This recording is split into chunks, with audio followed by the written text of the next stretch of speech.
Saya pikir sangat lengkap dan sangat penuh firman Tuhan. Marilah hidup dalam hati kita dan kita praktekkan. Khususnya dalam kita selama masih ada kesempatan di dunia ini. Mari kita hidup dengan visinya Tuhan. Kita tahu bahwasanya kita akan pulang ke sorga. Itulah hidup yang sebenarnya. Tadi sudah dijelaskan firman dari Ibu Bunte. Setelah kita selamat, ada rencana Tuhan. Dalam mengerjakan rencana Tuhan itu tidak bisa kita melihat kepada yang dekat saja, sekedar memenuhi kebutuhan kita atau keinginan kita, kerinduan hati, ambisi kita, tidak. Tapi apa maksud Tuhan? Siang hari ini saya mau dorong Bapak Ibu Saudara, biarlah semua kita punya visinya Tuhan. Kalau namanya visinya Tuhan, karena Tuhan itu besar, maka visi itu harus besar. Kalau visi itu tidak sedemikian besar sehingga kita merasa kita mampu melakukannya, itu belum daripada Tuhan. Visi yang dari Tuhan biasanya akan membuat kita merasa tidak mampu melakukannya. Bagaimana ya cara melakukannya? Dengan apa yang ada pada saya sekarang ini, bagaimana saya bisa sampai ke situ? Itu baru visinya Tuhan. Kalau saya punya uang 1 juta, lalu saya bilang, saya bervisi beli koper untuk nanti perjalanan KKR berikutnya, itu gak bervisi.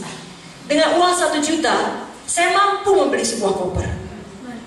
Tidak ada yang perlu dipikirkan dalam hal itu, tinggal pilih aja mau koper apa, warna apa, besarnya bagaimana.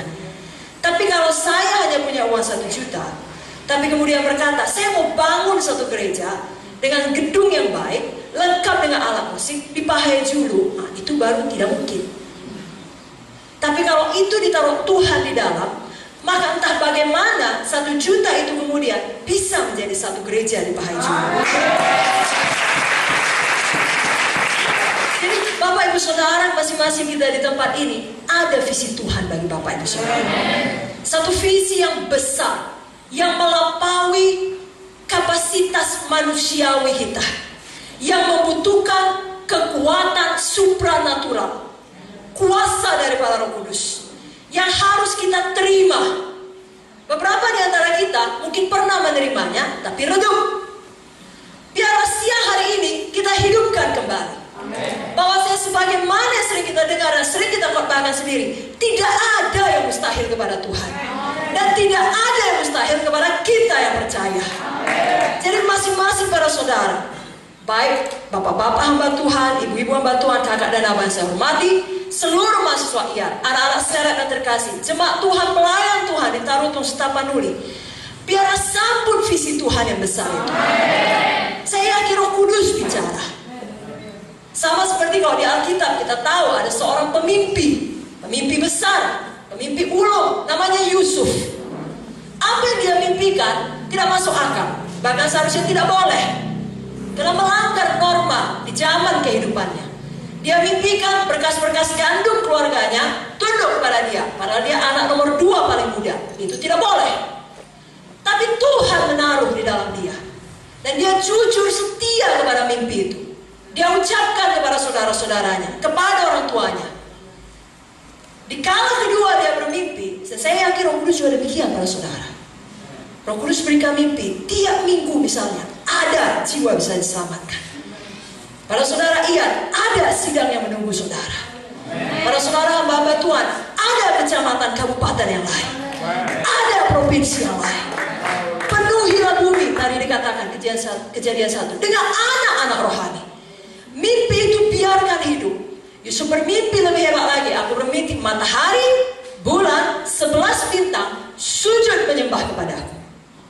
Tahukah saudara, pada akhirnya Yusuf sampai kepada mimpi itu? Tidak ada, amin? Tidakkah saudara rindu sebelum pulang ke sorga, saudara betul-betul sampai kepada mimpi saudara? Sesuatu yang tidak mungkin sampai saudara ke situ. Tidak ada jalannya bisa. Tapi kalau Tuhan menaruhkannya, saudara berani bervisi. Orang-orang berkata terlalu muda, yang lain berkata terlalu tua. Seorang berkata terlalu berpendidikan, tidak cocok. Yang lain berkata terlalu bodoh, tidak ada pendidikan. Satu berkata seharusnya laki-laki, yang lain berkata seharusnya perempuan, tidak bisa kalau tidak laki-laki. Dunia bisa berkata apa saja. Sama seperti saudara Yusuf, orang tua Yusuf bisa berkata apa saja. Mimpi itu bukan diberikan pada mereka, pada Yusuf. mimpi itu, visi itu diberikan pada saudara. Hari ini kalau nanti ada kesempatan selesai firman kita berdoa, hidupkan mimpi yang besar itu. Dan jangan pernah lepaskan lagi apapun halangannya, apapun kata orang. Sebagaimana Yusuf tidak langsung sampai kepada visinya. Bahkan selain daripada Tuhan Yesus, dia salah satu tokoh di dalam Alkitab yang sangat banyak menderita. Saudara pun jangan heran, biasanya semakin besar visi saudara, semakin besar panggilan saudara, pasti semakin besar penderitaan saudara. Kenapa? Karena karakter saudara harus berimbang dengan visi itu. Dan untuk mencapai karakter Kristus yang berimbang dengan visi yang besar itu, dibutuhkan bentukan, dibutuhkan waktu, dibutuhkan proses. Saudara suka makan arsik? Lebih lama dimasak, lebih enak biasanya. Kalau saudara masak arsik cuma 15 menit, saya tidak tahu arsik apa itu. Betul ya? Betul? Tapi kalau lebih lama berjam-jam, saya yakin sampai tulangnya pun saudara makan. Bahagia saudara karena sudah lembut. Kalau saudara mengalami banyak sekali persoalan penderitaan karena visi Tuhan yang besar tersebut, saudara, hati saudara makin lembut. Kalau Yusuf tidak mengalami banyak penderitaan, tidak akan pernah cocok karakternya sebanding dengan penguasa dunia. Itu kerajaan Mesir pada waktu itu adalah kerajaan dunia. Dan dia orang kedua setelah Firaun. Dengan kata lain, dia penguasa dunia. Dia memberi makan seluruh dunia, menyelamatkan seluruh dunia dari bahaya kelaparan. Itu sebabnya Yusuf, Joseph, itu gambaran Joshua, juru selamat. Bahasa aslinya, dia menyelamatkan dunia. Dan lihatlah Yusuf, tidak pernah ada tertulis satu rekod yang buruk. Setelah mengalami penderitaan, sama seperti Kristus, setelah mengalami banyak penderitaan, tidak ada dia membalas caci maki dengan caci maki. Saudaraku, mari miliki visi besar, apapun bentukan, ujian, proses, penderitaan yang harus dialami, untuk membangun sidang Tuhan di seluruh Tapanuli, baik di Bahayajulu kemarin kita selesai KKR, dan visi besar apapun yang Tuhan mau bawa saudara, sampai pada masa-masa, saudara jalani dengan setia.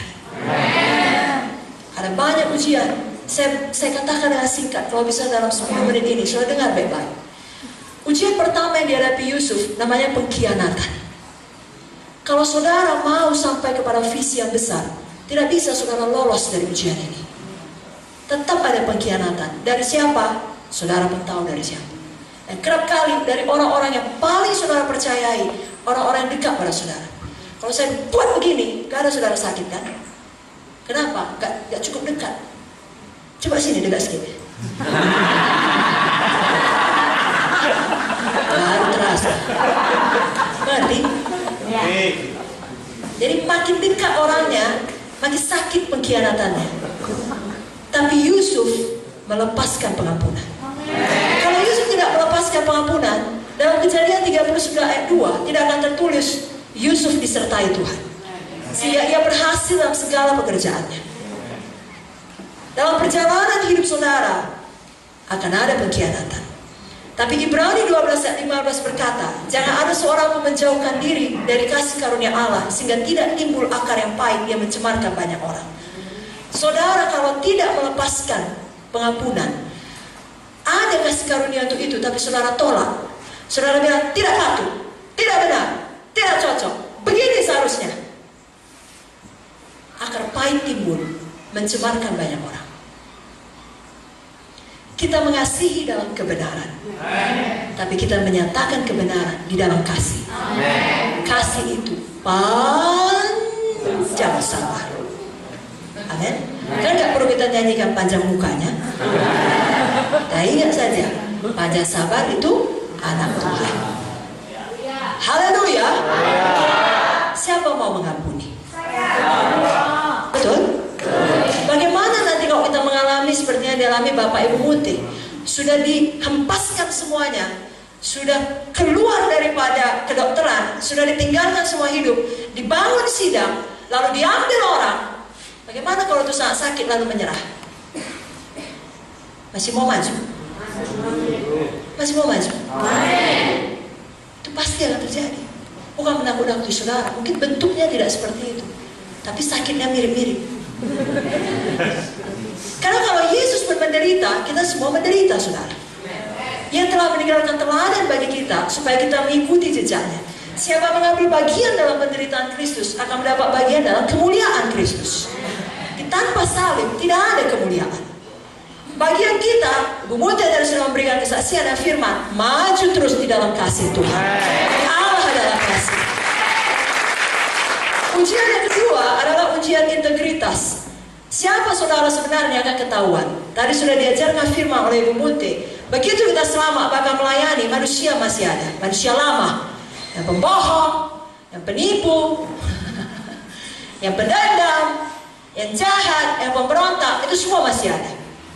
Lalu Tuhan akan bawa kita kepada visi besar tadi, tapi memurnikan karakter kita lebih dahulu.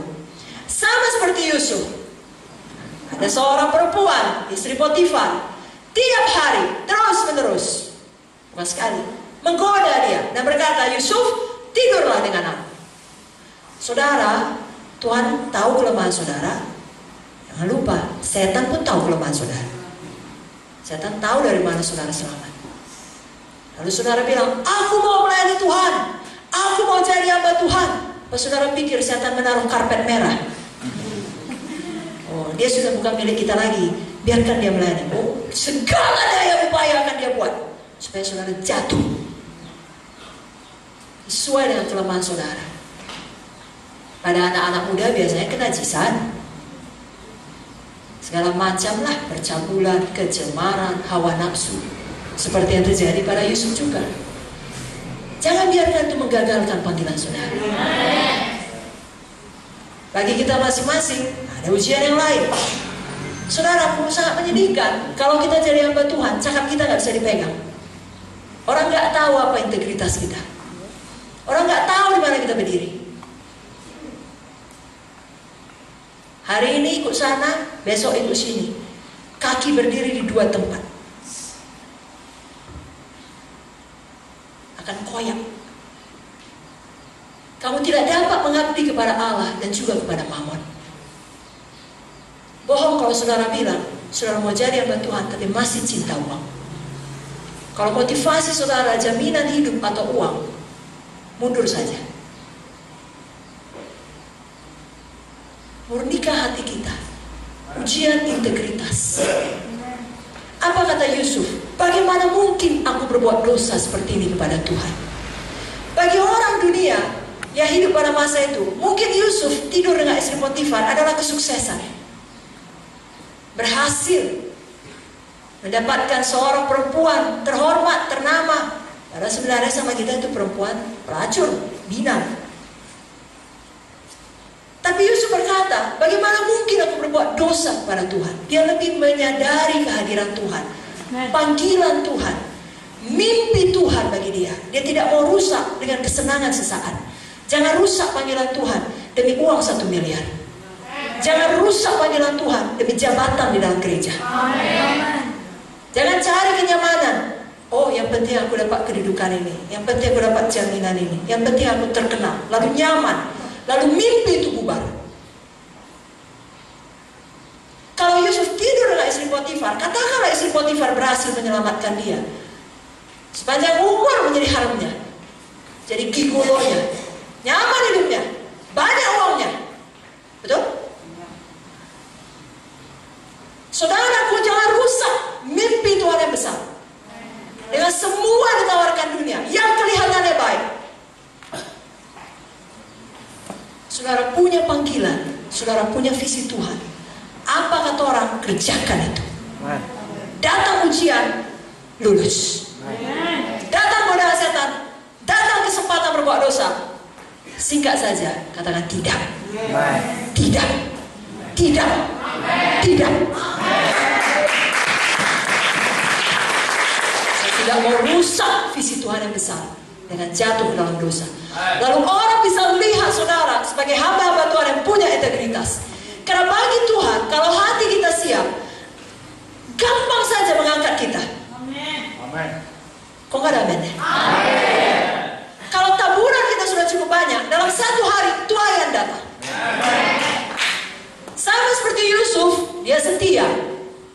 sama kuat. Setia. Setia itu keadaan baik dan tidak baik.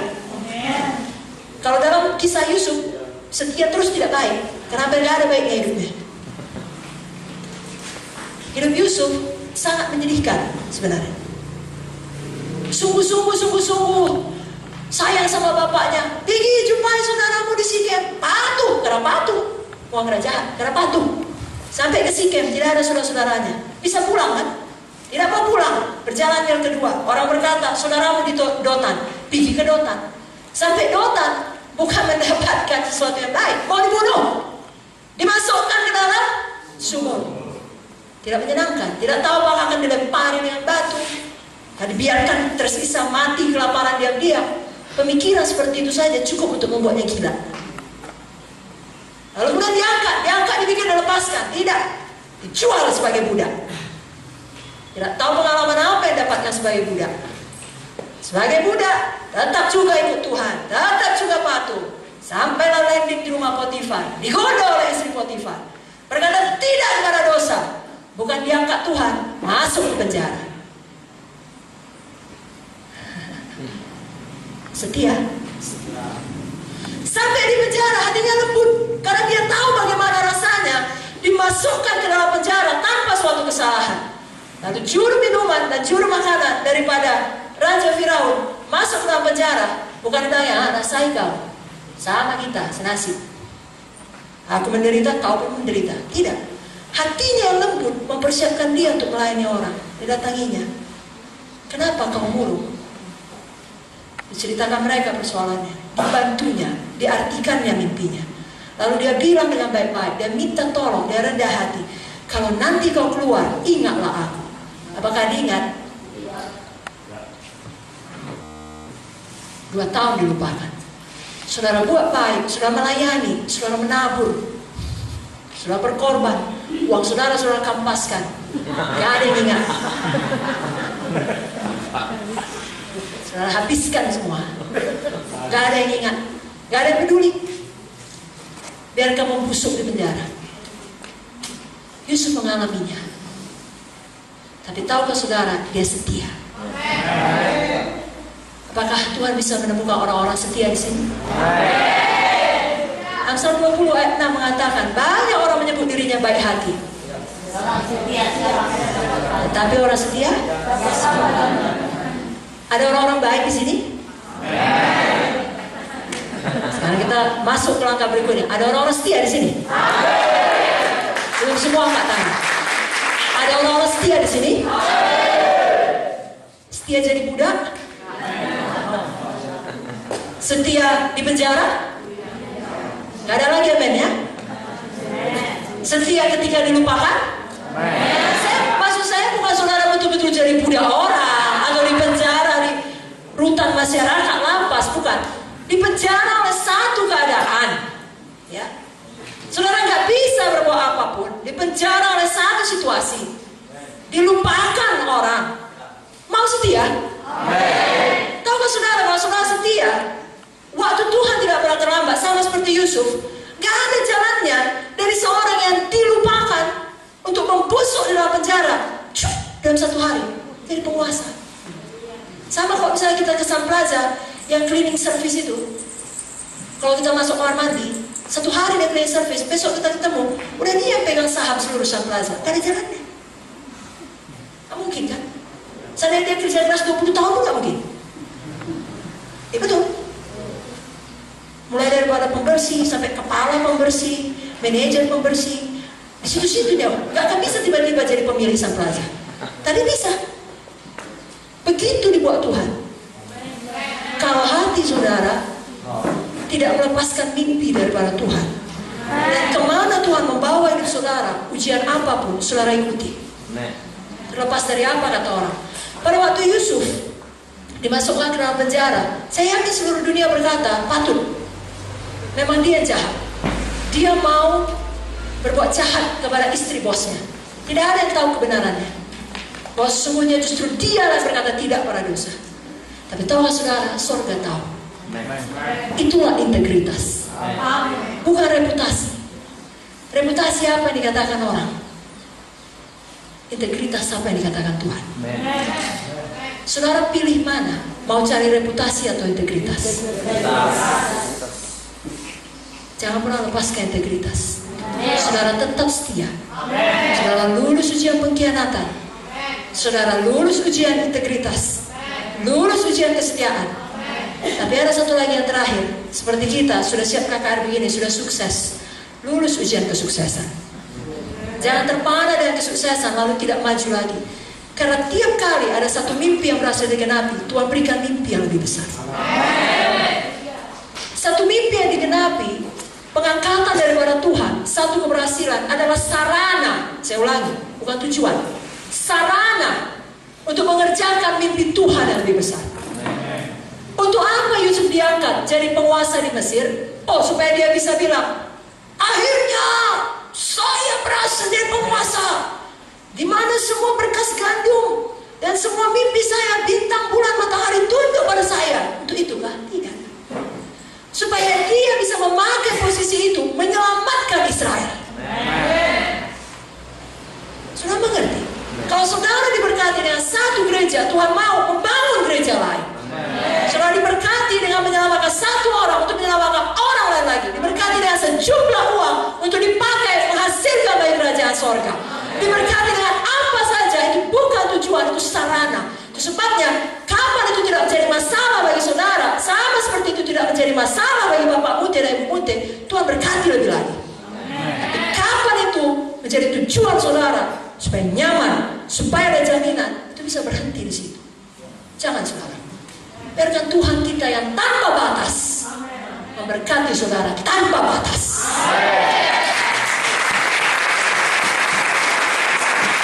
Itu hati Tuhan bagi saudara. Amin, saudara. Saya serahkan pada Ibu Pendeta.